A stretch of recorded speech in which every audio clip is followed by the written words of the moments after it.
Vamos começar falando de articulação política. O presidente Lula afirmou que já definiu quem será o novo ministro das Relações Institucionais no lugar de Alexandre Padilha, que deixou a pasta para assumir o Ministério da Saúde.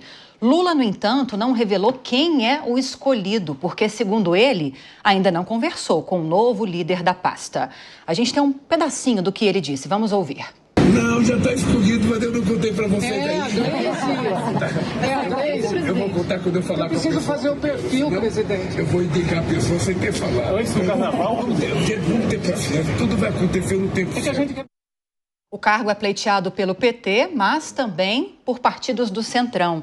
São cotados para assumir a pasta a atual presidente do partido, a Gleisi Hoffmann, e o senador Jacques Wagner.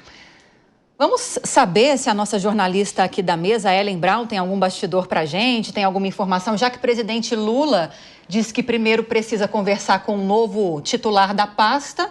Quem sabe Ellen Braun tem alguma informação para a gente? Muito novo não vai ser, né? Porque o padrão das mudanças que a gente está tendo é tudo assim, gente que já foi e que está voltando, né? Padilha já foi ministro da Saúde, volta para o Ministério da Saúde. A própria Gleisi, ela já esteve na Casa Civil, né, no governo Dilma, e está ali cotada para voltar para o Palácio, né, para o Palácio. Então, assim, muito novo, provavelmente o que o governo está seguindo não vai ser. Serão pessoas que estão ao redor do PT, consolidando mais ainda esse PT. E aí tem essa briga do Centrão, porque o Centrão está numa situação hoje que é assim... Não dá para a gente se comprometer agora com um casamento que vai acontecer em outubro do ano que vem, né? O Ministério já foi essa moeda de troca, o Ministério já foi isso, já foi essa aliança assim, de noivado. Hoje em dia, não. Hoje em dia, ela está mais para um troco ali, para você ter um apoio momentâneo, do que para um casamento sério, assim, né? Para você apresentar para a mãe e tal. Então, o que me parece é que a tendência, sobretudo nesse cargo em que o governo precisa conversar demais com o Congresso, vai ficar em alguém que Lula confia muito, que é muito próximo dele. Você aposta no PT? Eu aposto no PT. Posso estar errada, mas eu aposto no PT. E o que acontece com a Gleisi? Tem duas questões. A Gleisi, chegando nesse ministério, ela é uma pessoa que vocaliza muitas coisas que o Lula não pode vocalizar, né? A Gleisi fala coisas que o Lula muitas vezes não pode falar. E aí ela compra, por exemplo, brigas homéricas com Fernando Haddad. Mas ela não incomoda só o Fernando Haddad. A Gleisi é uma pessoa que ela vai ocupando espaços, ela não deixa espaço vazio.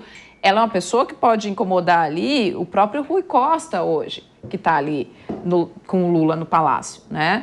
Então, teria esse perfil. Uma coisa que o Jacques Wagner, por exemplo, já é uma pessoa mais conciliatória, com uma capacidade maior de articulação. Então, esses dois nomes, realmente, você está ali falando, mas está falando para o PT ainda, e é o PT fechado no PT. Grandes nomes, grandes ministérios, ainda estão todos muito fechados no PT. Pois é, Eliana, quando a gente fala de relações institucionais, é exatamente isso que a Ellen descreveu.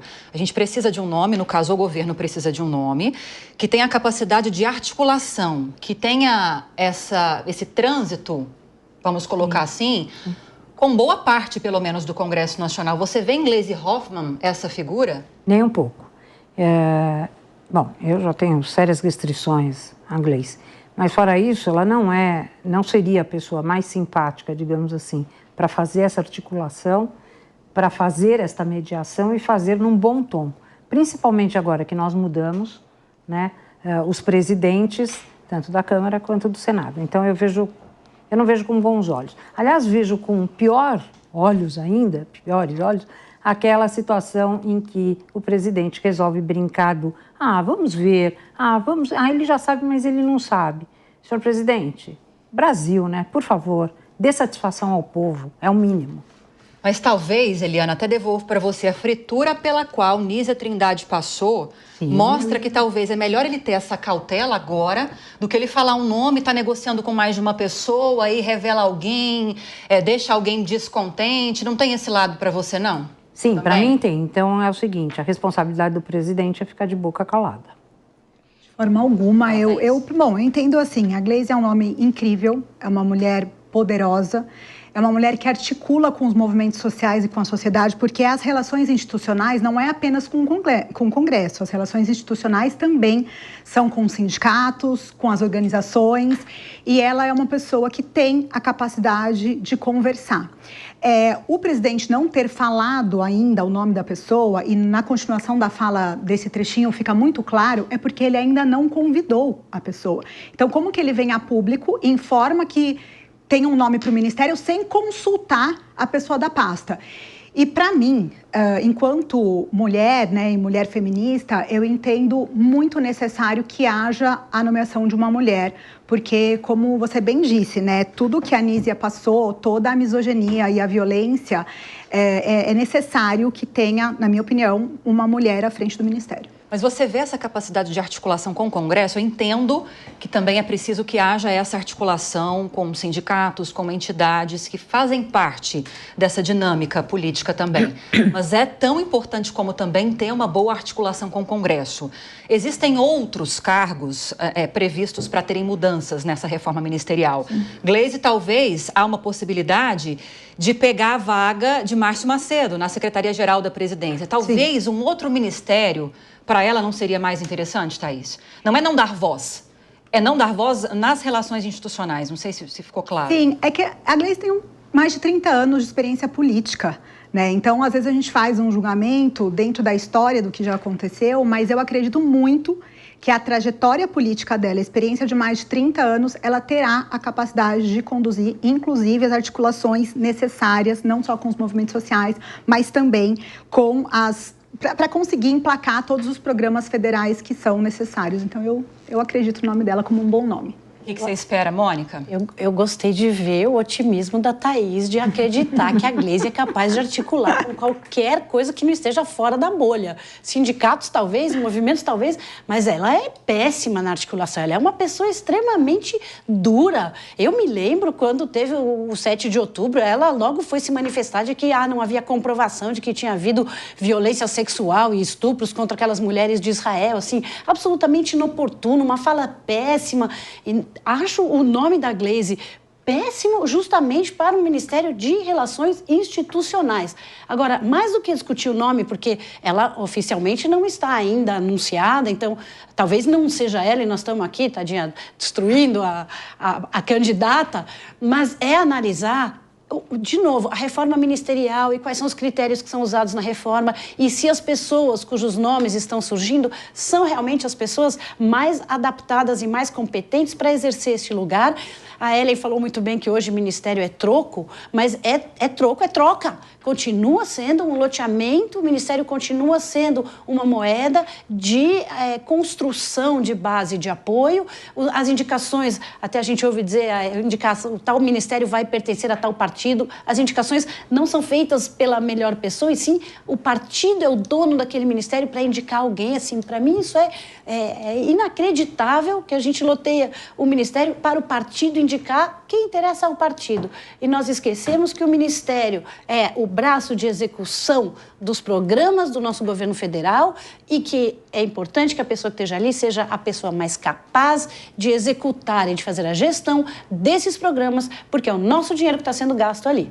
Jacques Wagner talvez não seria um nome que conciliaria esse desejo e interesse do PT de manter alguém da sigla nessa função que é estratégica e, ao mesmo tempo, alguém com poder de articulação com o Congresso Nacional? Parece que sim, me parece que sim. Jacques Wagner, sim, tem muito mais esse perfil do que a Gleisi. A Gleisi, ela tem coisas que Lula valoriza, ela é leal. Ela foi leal enquanto Lula estava preso. Ela conseguiu manter a militância petista aguerrida e unida naquele período muito difícil do PT. E, para isso, ela é muito boa mesmo. Ela sabe fazer isso, ela sabe conversar com essa militância, ela sabe manter a militância e ela sabe ser essa voz do Lula quando o Lula não pode falar, né? Então, isso ela sabe fazer. Agora, a articulação... Você concorda que é um absurdo que nós... E você está certíssima no que você está dizendo, que o Ministério virou uma recompensa. O Ministério é uma recompensa para alguém que foi leal. Ele está usando o nosso dinheiro. Mas o Zanin está no STF, então, Mônica. É pior ainda. Exato. Não é uma realidade deste governo, né? Faz assim, parte da estrutura política. Eu entendo a tua revolta. Eu estou olhando com o olho da análise aqui, do pragmatismo e de como o Lula enxerga o Lula 3, que é muito menos um governo de articulações, aquele que se elegeu, que dizia nós vamos ser um governo de centro, e muito mais um governo das recompensas de quem me foi leal num momento difícil da vida. Esse era um governo que se elegeu com a bandeira de centro, não um governo de PT. Onde está a Simone Tebet? Onde está o Alckmin? Pois é. Onde estão essas pessoas? E nesse sentido, o Jacques Wagner, sim, tem muito mais capacidade de articulação com o Congresso, com as instituições, com o empresariado, né, do que a Gleice. Sim. Agora, Eliana, no primeiro comentário da Ellen, ela chegou a fazer uma analogia com o casamento, né? Pensar na reforma ministerial agora, apostando todas as fichas para 2026, talvez seja exigir demais desse movimento que está previsto para agora. O próprio ministro da Casa Civil, Rui Costa, chegou a falar sobre isso ontem, dizendo que não. Mas aí o que ele fala é uma coisa, o que realmente é a situação é outra coisa, dizendo que não. Não estamos pensando em fazer uma reforma agora de olho em alianças para 2026. Para você, no fim das contas, tem um pouco disso sim ou não? Eu acho que é totalmente isso, né? São os olhos voltados aí para 2026, porque não há tempo. Nós estamos falando aí de um ano e qualquer coisinha para as próximas eleições. Mas ainda entendo que haverá outras mudanças conforme o Congresso for se colocando diante das coisas, diante dos projetos que nós temos aí, inclusive um deles da anistia. Então, eu acho que ainda vai haver uma rodada, ainda vai haver muita conversação e talvez, né, depois disso ainda se mude alguns ministros.